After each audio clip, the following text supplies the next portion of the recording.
Então, para rodar o nosso mapa, a gente precisa de um Jungle Valley ou de um Beach raro e 4 Rusted Scarabs de qualquer tipo, de preferência o que for mais barato, é claro. Então a gente vai pagar 0,6 Chaos em cada Rusted, totalizando um total de 2,4 Chaos só em Scarab. Então, nós temos desbloqueados aqui o quinto slot da nossa bench, por causa do 5-way. Utilizamos 4 Scarabs. O mapa, Alkin Gold. Não jogamos nem Teasel nele, muito menos a gente joga Valorb. Vamos normalmente aqui com Increased Quantity of Items Found in the Area. Não usamos nem Fortune Favor, Influência de Exhaust. E demos um gol. Então, basicamente esse aqui é um mapa normal. Aqui a gente deu a sorte de trocar uma Delirium. Então vamos vendo aí que a influência do Exhaust vai aparecendo, ó. Acabou de dar uma influência dele. Então a probabilidade de vir um altar também é grande. Então colocamos o altar, selecionamos a recompensa que a gente quer e vamos embora. Como tem uma build aqui que tem um clear alto, até relativamente alto, fica bem mais tranquilo de completar não só a Delirium, como os pack sizes aqui. E a gente também não pode deixar de ativar o nosso Phantom com imunidade a Burning Ground. Tá? Então continuamos aqui. Loots muito tranquilos aqui de ser pegos. Nada mirabolante, não tem Legion, não tem Breach. Você vai topar de vez em quando com Legion e com Breach assim no seu mapa. Então, por exemplo, aqui seria aumentar a probabilidade de duplicar em um Unique. Ou dropar mais Divination Card, que pode dar um Unique Weapon e um Unique Armor. Eu prefiro sempre pegar a chance de dropar as cartinhas. Até porque os Uniques estão muito desvalorizados. A gente continua mapeando. Nesse ponto aqui a gente já passou mais da metade do mapa. Dropamos já o nosso custo, que é o mapa do beat, para a gente fazer ele no futuro para ter mais Jungle Valley. Tá? E é assim que a gente tem um sustain infinito. Então nesse mapa aqui eu não peguei muito altares, isso é completamente normal. Tem mapas que vão vir 5, 6, 7 altares. Tem mapa que vai vir 1, 2 e tem alguns que vão vir até mesmo 0. Isso é completamente normal dentro da expectativa aqui dos altares de acordo com o pack size que a gente tem dentro do mapa. Então skip a minha Delirium, abro o meu portal enquanto a minha Delirium termina, pego as recompensas da Delirium. Nesse caso aqui eu dei a sorte de pegar uma... dropei mais Unique, mas eu acabei de dar uma sorte de dropar uma das Delirium Orbs mais caras que tem no game. Dropei 2 mapas, dropei um Making com um custo extremamente simples. Saio do meu mapa e continuo mapeando.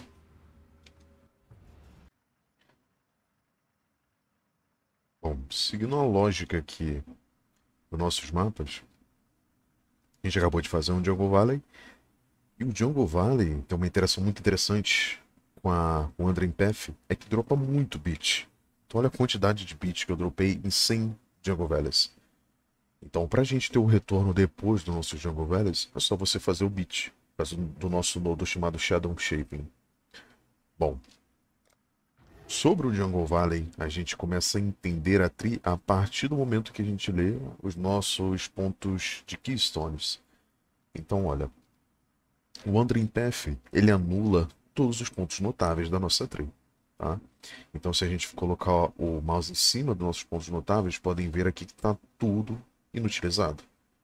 Tanto que se você alocar, ele não vai dar nada em retorno. Tá? O Wandering Path ele funciona da seguinte forma. Você pode entender que ele anulando todos os pontos notáveis, ele vai estar reduzindo a quantidade de content que você vai ter no teu mapa, como Legion, Breach, Harbinger, Abyss, etc. Mas o interessante é que ele aumenta os modificadores que estão no seu mapa, presentes no seu mapa.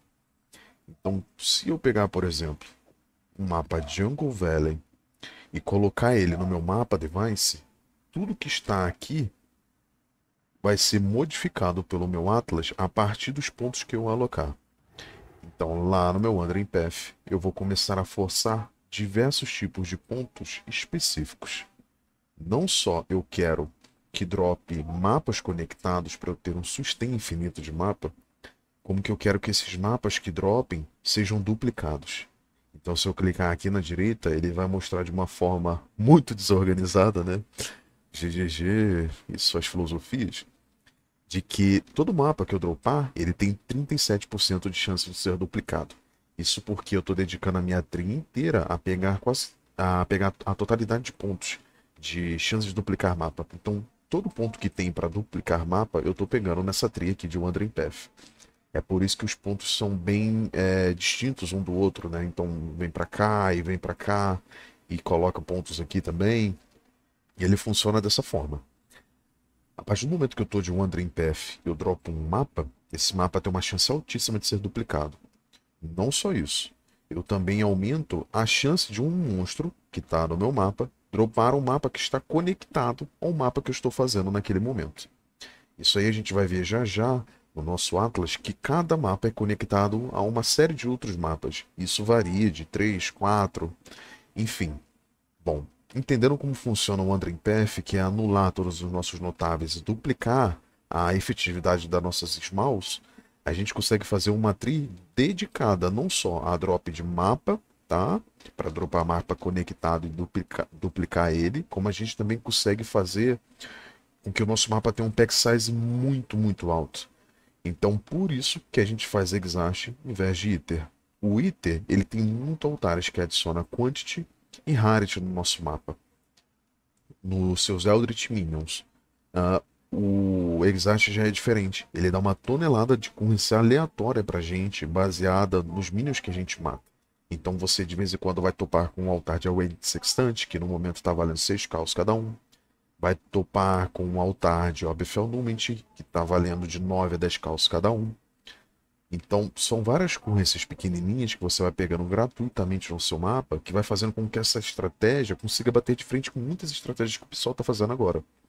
Porque você não só está aumentando o retorno pelo investimento que você está fazendo, que o investimento beira o ridículo. Você só precisa de um mapa que esteja com um Alchemy nele e precisa de 4 Rusted Scarabs para aumentar o pack size. Por que o nosso Rusted Abyss Scarab está dando pack size em vez de Abyss? Por causa dessa questão aqui chamada Growing Hordes. Ele anula todo o efeito do meu Scarab, mas ele transforma em pack size. Por que eu não uso Polyshed? Porque a efetividade do pack size ela não escala tão bem assim pelo custo que eu vou gastar no meu Scarab. Não faz sentido, por exemplo, eu gastar 6 kills em cada guilda de Scarab para ter o dobro de pack size, sendo que cada Rusted desse meu aqui está custando 0,5, 0,6 em bulk. Então o que, que a gente faz? A gente coloca 4 Scarabs no nosso mapa device. E eu tenho esse quinto slot aqui por causa do 5-way. Coloco o meu Jungle Valley e só. Não preciso de compasso. Não preciso de fazer Teasel e jogar Ava Orb e usar Delirium Orb do meu mapa. Não preciso ficar farmando mapa 8 mod. Isso aqui é basicamente um All Can Go com um pouco mais de investimento, para você aumentar a frequência com que você enxerga os altares no teu mapa. Então, feito isso daqui, você parte para o abraço. Esse é literalmente o setup mais simples que existe atualmente para você fazer de 6 a 10 divines por hora, dependendo da velocidade do seu personagem.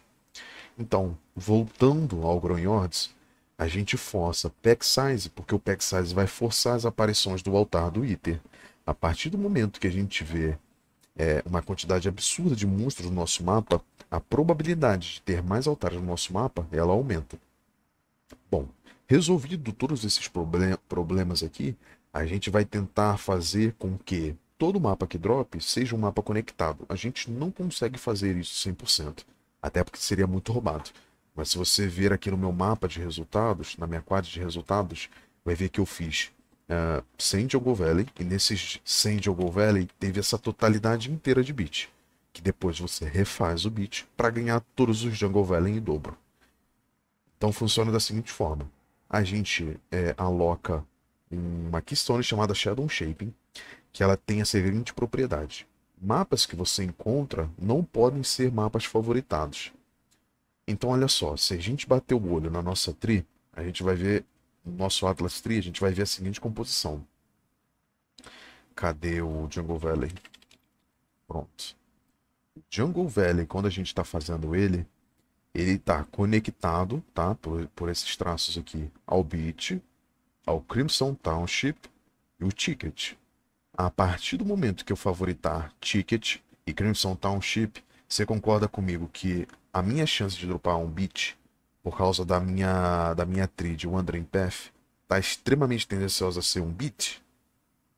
A partir do momento que eu faço um Jungle Valley e eu tenho uma tree de Wandering Path, a única probabilidade de vir um outro mapa aqui são mapas que não estão conectados. Eu estou aumentando a probabilidade em 100% de ter um drop de um mapa conectado. Então o que você vai fazer?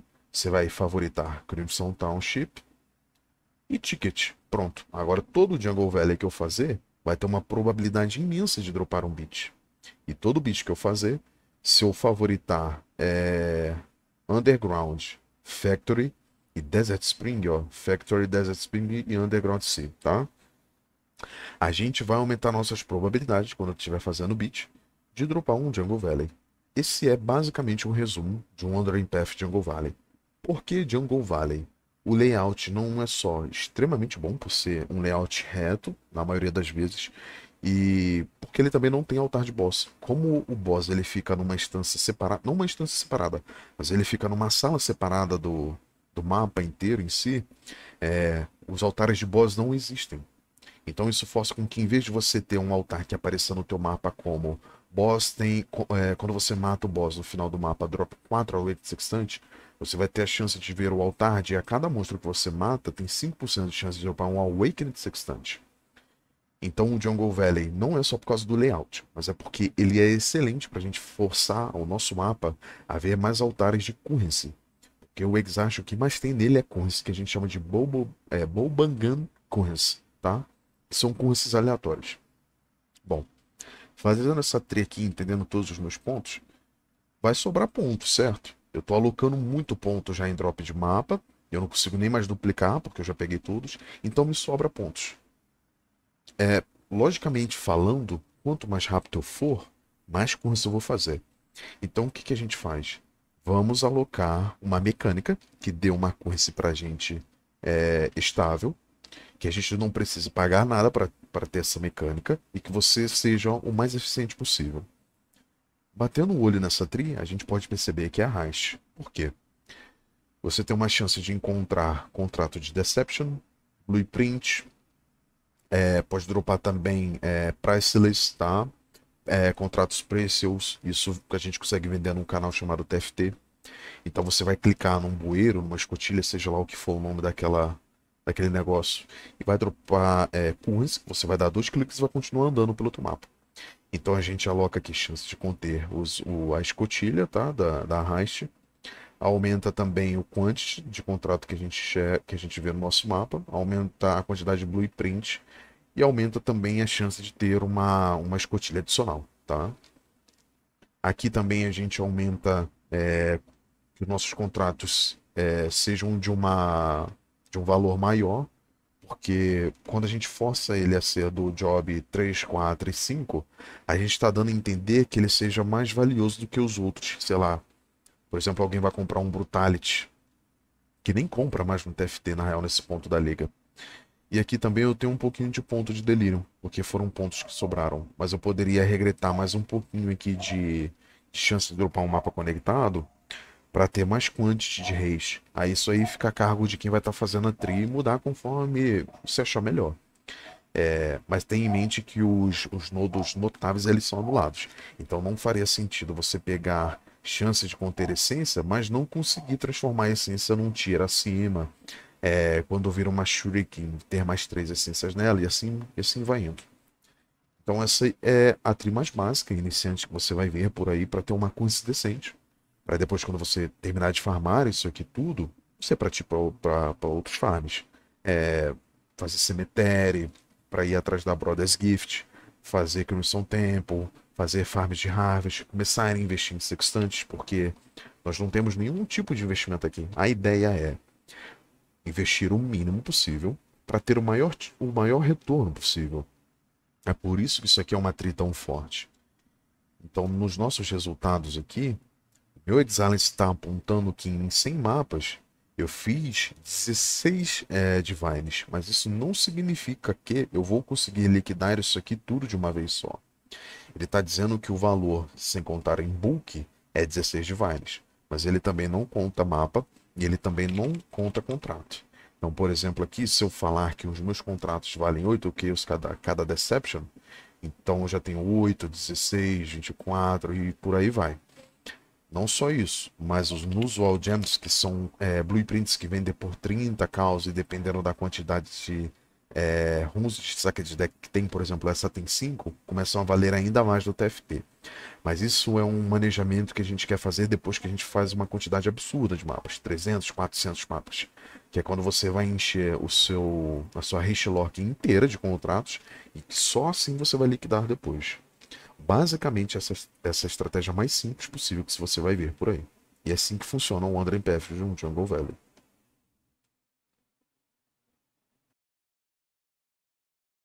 Bom, sobre os resultados, esse foi o total de montante que eu obtive em 100 mapas.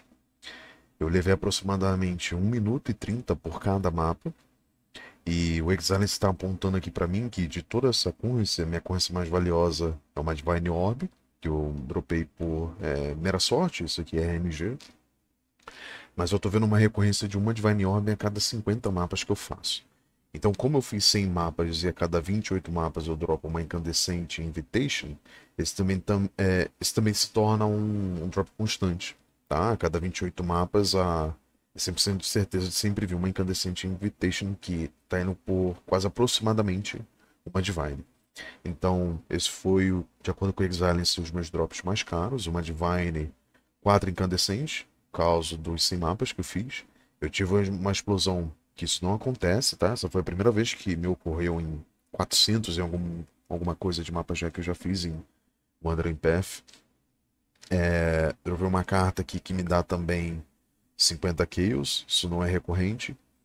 De tanto simulacrum que aparece, acabei formando também um simulacrum. Skitters e Diviner's Orb também como recompensa da Delirium. Isso aqui também acontece de uma forma totalmente gratuita no meu mapa. Então eu não investo nada em Beam of Delirium, não invisto em recompensas da Delirium. Se a gente conseguir filtrar aqui pelo design, o meu montante de Awakened Sextante, então eu dropei aproximadamente 1,39 Awakened Sextante por mapa. Isso é baixíssimo. O altar do Awakened Sextante ele é raro, mas eu tive um RNG até que ruim aqui. Eu chutaria que os meus divines por hora deveria ter sido de 20 a 22, dependendo da quantidade de altares que eu encontrei. Eu encontrei um até, que eu dei um misclick, e os outros eu acabei não contando a porcentagem que tinha. Então, basicamente, esse é o loot do mapa. Currency do Exash, Scarabs, Delirium Orbs, currencies aleatórias, tá? Não tem nada mirabolante aqui. Explosões de Scarabs que acontecem com frequência, mais currency, Incubator de Legion que vem de vez em quando, Stack de Deck, mais Delirium Orb. Isso vai formando um montante interessante para a gente vender em book. É extremamente fácil de vender os Scarabs, tá? Eu consigo dar um search específico aqui por eles, ó. É extremamente fácil de eu conseguir liquidar esses Scarabs através da ferramenta do TFT, que é o Book Trove. Delirium Orb também é extremamente fácil de conseguir vender elas. Então eu diria que conforme que você não vai ter dor de cabeça para fazê-lo. Uma coisa é você terminar um mapa em 1 hora, outra coisa é você conseguir liquidar aquilo efetivamente. Uma coisa é você fazer 15 divines por hora, mas em quantas horas você consegue fazer a liquidação daquele item? Você tem que ter isso em mente. O farm que você está fazendo é fácil de liquidar depois dos itens? Ou é tanta coisa, mas tanta coisa que você tem que vender picado um por um e fazer trades específicos? Eu consigo vender esse Awakened Sextante em segundos por causa da demanda que tá. Incandescent Invitation também. Scarab vai de uma vez só, através do Book Trove. Delirium Orb também. As cartas vendem muito rápido. As currencies eu deixo acumulando até eu ter tipo de 10 a 15, até mesmo 20 divines para vender no Book Trove de uma vez só. A gente pode achar que a gente está perdendo currency, mas também tempo é dinheiro nesse jogo. O tempo que você estaria liquidando a tua currency seria o tempo que você estaria mapeando. Então, quanto mais rápido eu liquidar e quanto mais rápido eu mapear, mais currency no final do dia eu vou ter. Então, esse é literalmente um mapa constante. Investimento baixíssimo, barreira de entrada pequena, você não precisa de uma build mirabolante para fazer esse tipo de farm. Ah, mas Bates, você tem um Headhunter, é completamente firula ter um Headhunter para fazer esse tipo de farm. A gente fazendo esse farm com Lightning Arrow de 15 Divines, tá? Então é um farm bem tranquilo, é difícil, é fácil de liquidar, não é difícil de ser feito. Você não perde tempo comprando compasso, não perde tempo comprando Scarab, não perde tempo juiçando o seu mapa, jogando Valorb. Muito tranquilo de fazer e eu recomendo para todo mundo antes que isso aqui comece a crashar. Que é uma estratégia tão sólida que está batendo de frente com pessoas que estão farmando Apotecária. O preço do compasso está tão caro que quem está farmando Apotecária às vezes fica negativo dependendo do RNG de dropar a carta ou não. Então eu recomendo o Wandering Path para todo mundo que tem uma build iniciante. Isso aqui também não é um farm avançado. É extremamente fácil de fazer. Então, surgiu um pouco de currency, faz uma build decente, mas tenha em mente que quanto mais rápido você for na sua build, mais currency você vai ter. Então tem que sacrificar um pouco do teu dano. A gente nem enfrenta boss em Jungle Valley. Você só precisa forçar os bichos a morrerem de uma forma rápida para ter mais recorrência de altar. Fazendo isso, o céu é o limite. Eu consigo fazer, a partir do momento que eu estou com Rampage, Soul Eater, Stacks de Headhunter, até 10 Divines por hora, dependendo da velocidade que eu estou fazendo no mapa. Então isso vai depender não só da sua build, como da sua jogabilidade. Tudo é um conjunto, tá? Então esse é basicamente o farm de Wandering Path.